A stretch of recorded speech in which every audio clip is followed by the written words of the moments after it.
Welcome to McPlum, simple solutions served daily. In this video, I will explain how to make a mummy.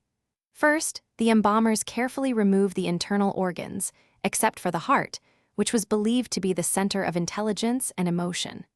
The brain is extracted through the nostrils using a special long hook. Following this, the body is thoroughly washed and purified with palm wine and water, preparing it for the next crucial stage of preservation. After the initial preparation, the body undergoes a critical drying process. It is completely covered with natron, a natural salt found in Egypt, which acts as a powerful desiccant. This substance draws out all the moisture from the body's tissues, preventing decomposition. This thorough desiccation process typically lasts for a period of 70 days, ensuring complete dryness. Once fully dried, the body is carefully cleaned and anointed with various sacred oils and fragrant resins.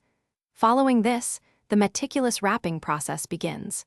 The body is enveloped in hundreds of yards of linen bandages, applied in many layers. Protective amulets, such as the ankh or scarab, are strategically placed between these layers to safeguard the deceased on their journey.